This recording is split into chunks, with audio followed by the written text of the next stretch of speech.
Evening, Mr. Patnaik. It's a pleasure to have this conversation with you. First of all, let me compliment you for this great book that you've written, Pandemic Disruptions and Odisha's Lessons in Governance, Public Health, Data Protection, and other essays.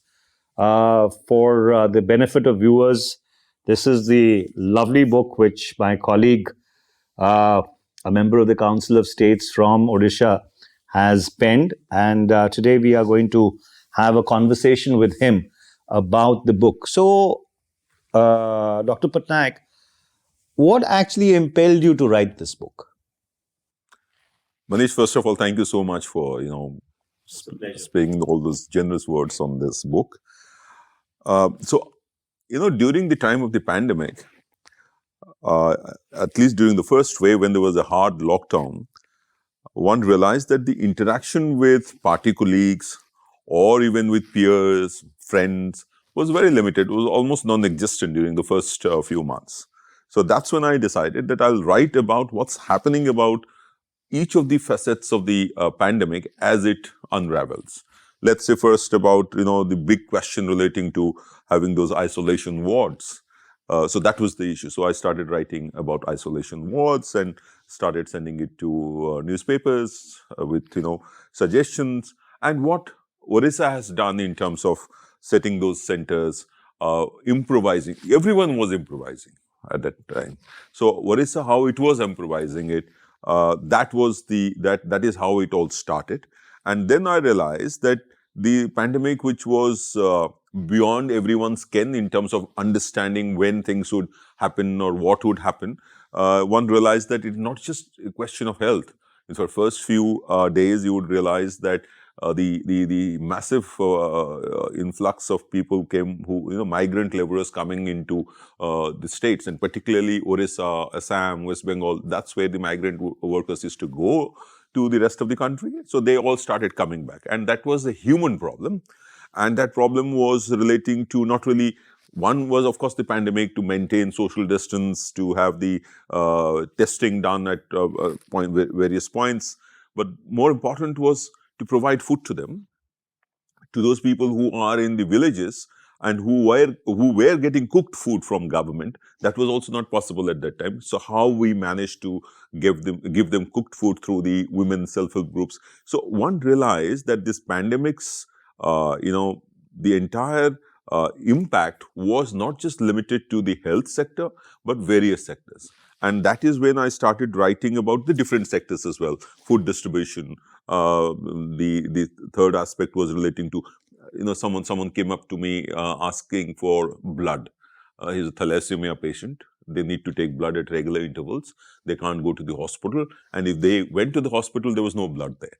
So I wrote about thalassemia. I wrote about blood. I came out in the television on the shortage of blood. And our party took this stand at that time that the entire party cadre would, bring some amount of peril to them in terms of not, going out into the open to the blood bank to give blood. Because there was social distancing, contact was strictly a no-no. But they went, and we collected a huge amount of blood from the party cadres themselves and stuffed our blood banks with that blood. So that was a very innovative way of doing it. So I thought I'll write about it. So that is how different aspects of the pandemic I kept on writing. The first wave, the second wave, the vaccination, the entire aspect. So this is one thing that initially struck me to write. But then at the same time, if you remember, you were also in the same committee on the personal data protection. Even during the pandemic, you must have been coming from Punjab, I was coming from Odisha, to attend those meetings almost on a regular basis every week. We took that call because this was a thing that has to be done. So I wrote a little bit about the data protection aspect. That was important because, you see, during that time, we are talking about privacy. There were people who were scared of revealing their names of having been infected with COVID. We heard at that time people coming from different states and keeping quiet. So there was a situation in Odisha where a particular person was detected with the virus, but he was not revealing who he had traveled with, who he was in contact with, and you know, a call was taken by the government, and that call was that we will divulge his name, because in that case, people who are in contact with him would probably come forward and get the sums checked. And this is what happened. So I wrote a piece on the right to life over right to privacy, which is important. So if a bigger community's health issue is involved, then maybe individual privacy will have to take a backseat. So that is how it started. So it's very interesting. If you recall that when the lockdown was announced at a 4-hour notice, Parliament was in session. Many of us could not make it back to our constituencies for the first 2 months. So it's interesting that were you able to travel back to Bhubaneswar or were you stuck here? Would you believe this? That was the last flight I took. The moment I heard that this is what is going to happen, I remember I was traveling back from the Parliament to my house, and while traveling itself, I was trying to book the ticket because I thought this would probably be the last flight, and I couldn't get the ticket. So I called up a travel agent in Bhubaneswar to book a ticket for me and send it to me, and he did that. So the last flight to Bhubaneswar I could take was on the, I think, 25th or the 26th of March. And after going there, since my old parents are there, so I realized, and since this was the first time we were facing such a kind of a situation after about 100 years, the Spanish flu. So I stayed in a guest house. But one never knew whether it was 14 days or 21 days. If you remember at that initial time, they were saying different days were being prescribed by doctors as to how many days you should stay in isolation. So I preferred to stay in isolation for about a month in a guest house. And that was my old AG's office guest house where I used to work earlier. And that is where I had so much of time. So I thought, let me write all this thing. And I started from there, actually. If one was to actually revisit those times, and you've done an excellent job, chronicling history as it unfolded, the one thing which struck me, and I would like to have your experiences on it, that confronted with a once in a century pandemic, the response actually was very local rather than being at a state, national, or even at an international level. India turned into almost 600,000 autonomous republics. Each village was really trying to find its own way to cope with that. At least that was my experience in my constituency, and I represent a rural constituency. Was that your experience too? Absolutely, absolutely. In fact, in the first wave, I remember the villages with the limited knowledge that an infected person can infect the entire village. Even for their own men who had gone to the cities, nearby cities, they were not allowed to come in unless they sat or they stayed in a house outside the village perimeter, in a secluded house for about 14-15 days. They put all these bamboo barricades in villages, and each one started governing. And that is when the government of Odisha did a very smart thing. I think the first time we gave the power of the district magistrate to the sarpanch. So the result is, while the community response happened in terms of what I just mentioned, not restricting the flow of people from outside the village to their own village. In case there was a deviation, some people might just be forcing themselves into the village. This power given to the sarpanch ensured that these people were picked up and forcibly asked to isolate. So this, what you were saying, is absolutely correct, that this was the biggest learning experience in terms of building community resilience, community response and resilience, developing that resilience in response to a global pandemic. The governments had very little to do except issuing circulars, but the people of the country, they only responded. So if anybody has to give credit to having managed the pandemic well to India, I think the biggest credit must go to the people of this country, to those communities in the villages, 600 60,000 republics, each one becoming a republic. And in states like Odisha, where we give this power to the Sarpanch, he became the district magistrate of his, the number of villages that was there in that panchayat. And he ensured that during the first wave, there was no vaccine. It was purely, avoiding contact and following the restrictions of hand wash, having these, masks, wearing masks. You wouldn't believe, we used those women self-help groups to make masks and distribute it to the community themselves. Because if you remember, at that time, people even didn't know that where the masks are available. There's a few states in few places where some masks were available. So the cloth masks, which was developed at that time, but later people said that this is not good enough. You came out with this N95. N95 and all this mask. So I think so this is what I have captured in this book. So people with the limited knowledge of the they didn't know about genome sequencing. They did not know about that this virus is such that there are no vaccines developed so far for them. This is very different, in which people's lungs were getting affected. Since India is a young country, they would not have seen the Spanish flu. So I think the way it happened in our country, particularly in our state, the all over the country for that matter, the primary health care services are extremely poor all over the country to handle even the first response to someone suffering from the initial symptoms of the disease. But the exercises that were told, that you do proning, you do all these improvisations, that was coming from the villages, communities themselves, and that is what they were following.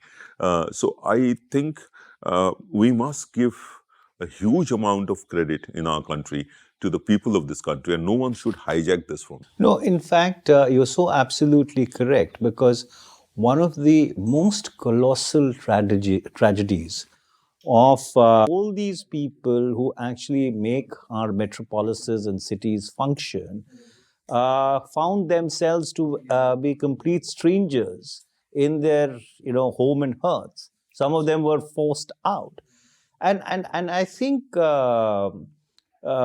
one thing which needs to be documented is that human tragedy of millions and millions of people trying to make it back to their villages on foot without any help from the state.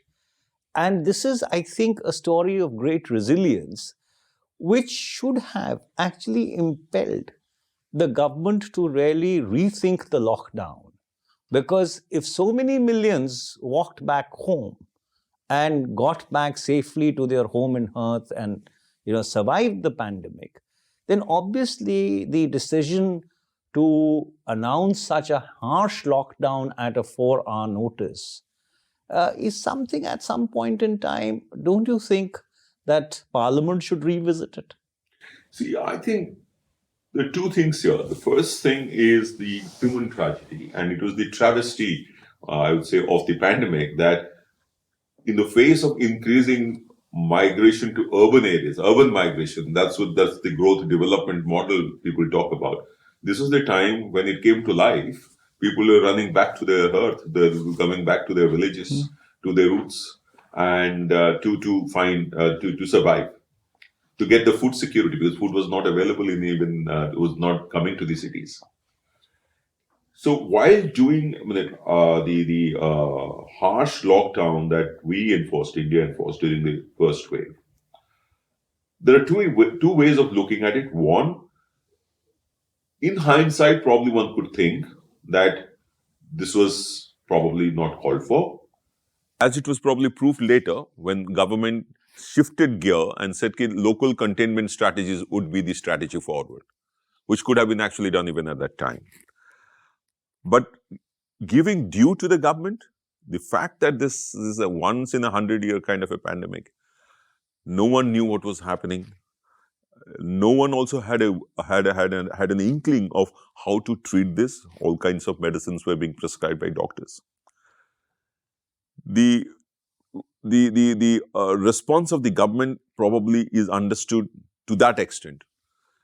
Having said so, however, I could say that since the alarm bells had rung even much before, all the inputs and the possible impacts of having a hard lockdown should have been factored in. The problem in India is that we don't do scenario planning at all. And for any kind of disaster. The kind of disaster that we are used to is a natural disaster like a cyclone or a flood or an earthquake. But this is a different kind of a disaster. And this is not just a natural disaster, this is a human disaster. So I think this is a good time, instead of just thinking that since the pandemic is probably over, which may not be true even, we will march forward.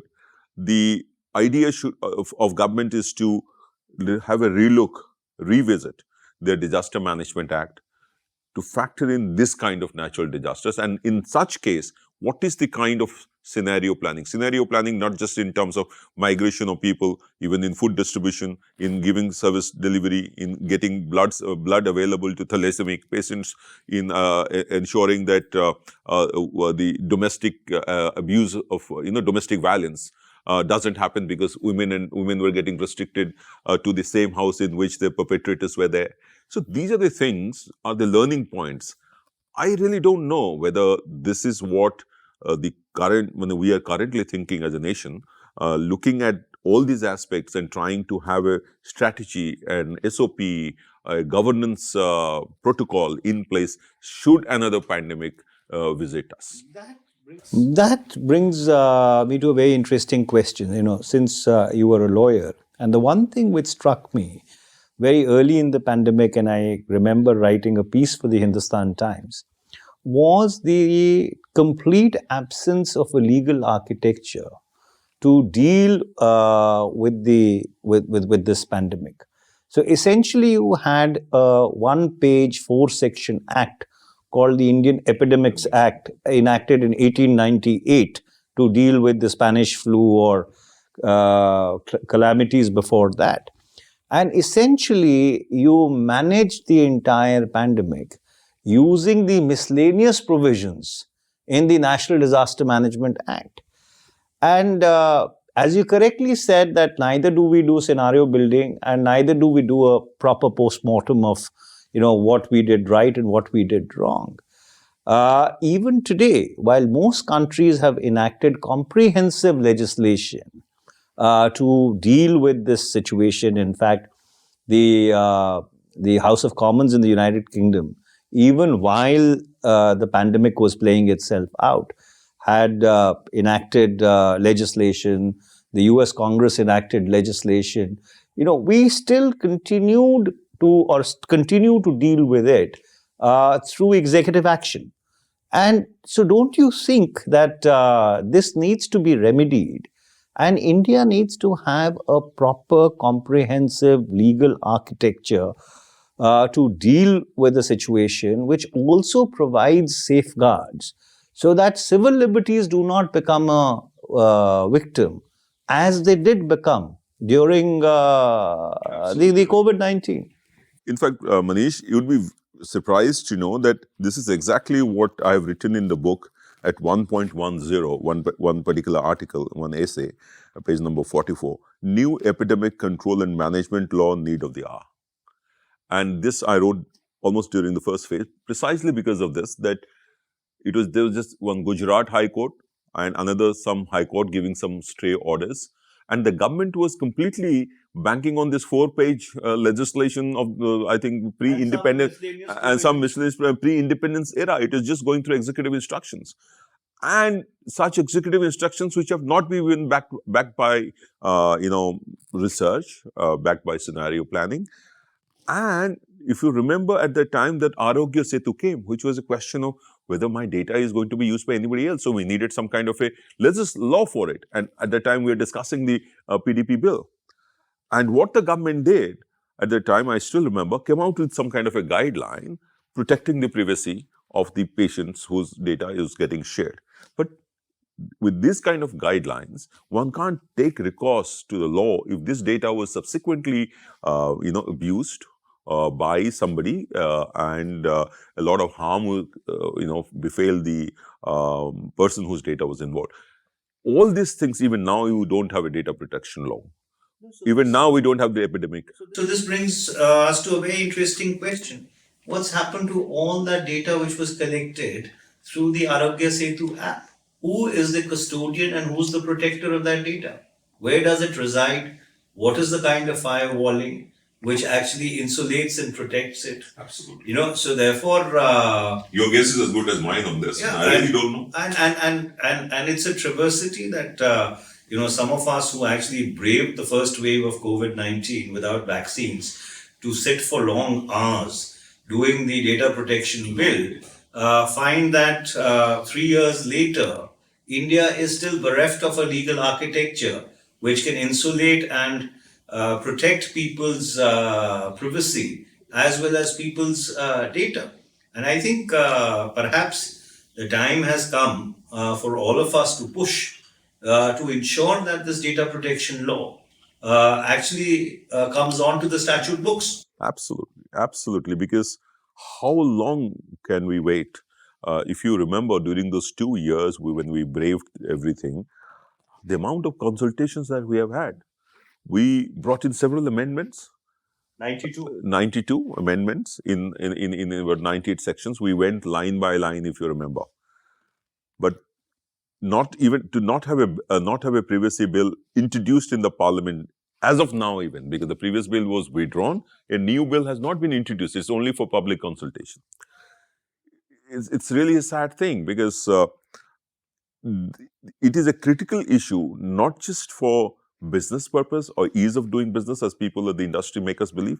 It's a question of life itself, of citizens. For any kind of health issue, if we have to meet, we are having the National Digital Health Mission. We are collecting again a huge amount of data. But collecting all such data by the government, which is the largest data fiduciary, and having no legislation to protect the privacy of citizens is something which for a country like us is really unfortunate. And Manish, I'm sorry for interrupting you. You said very well. You said very correctly that this book, I'm trying to chronicle a series of events in different sectors that happened at that time. So someone who, at this point of time, if he wants to look at that time, because the times have changed, things have changed, even if the pandemic in a different version or the virus in a different version were to come back to India with another wave, we would have lost this knowledge if we had not chronicled it. I hope the government has done it some way. I have done only a modest effort, my own effort, but I know, but it's a great effort. I must compliment you for that. So to wrap this up, my final question to you would be that individually, as a person, what was your greatest learning of that period? The only thing finally, if I have to sum up human experience, my personal experience as a human being after these two waves, is to realize that the only certainty in life is death. Well said. So the only certainty is the full stop at the end. Is a full stop at the end. But this is the time when human beings, for the first time, this is why they are human beings, they came to the rescue of other fellow human beings. Whether government was there, government was not there were legislations or no legislations. If in a village, this is the good side of it. There was also a very bad example of someone being excommunicated with the fear that the whole village will contaminate and will get contaminated, and therefore being, he being completely, thrown out of the village. And he probably has no recourse to medical advice, medical support, and not even food to eat probably, and dies. So both the human aspects I have seen, and so ultimately, I think I'm not being a pessimistic, so being an optimistic, I would say that if we as human beings have to solve some of the society's biggest problems, then we have to not really look up to government all the time, not look up to the coercive measures that are available. As community, by way of cooperation, a number of problems of society, which currently the society is grappling with, can probably be solved. Only problem there is sometimes the government interventions do not allow this cooperation to blossom. I'll leave a final thought with you, maybe for your next book. Given what we went through, if you were to rewind millions of years in time, somebody needs to reflect on the fact that whether it was a meteor hit which wiped out the dinosaurs, or was it a virus? Absolutely. Absolutely. Absolutely. Absolutely. But ladies and gentlemen, this is a great book. I would commend all of you to read it. Dr. Amar Patnaik has done a wonderful job chronicling some of the most difficult moments of our recent history or recent existence. But thank you, Amar, for this great job done. Thank you, Manish. Thank you so much for sharing your thoughts with me, and having gone through the book and suggesting that we even chronicle it better. And these kind of suggestions will probably spur me on to write something better. Thank you so much. Pleasure's all mine. So here we were, ladies and gentlemen, in conversation with author, lawyer, former administrator, and of course a very erudite and articulate parliamentarian, Dr. Amar Patnaik.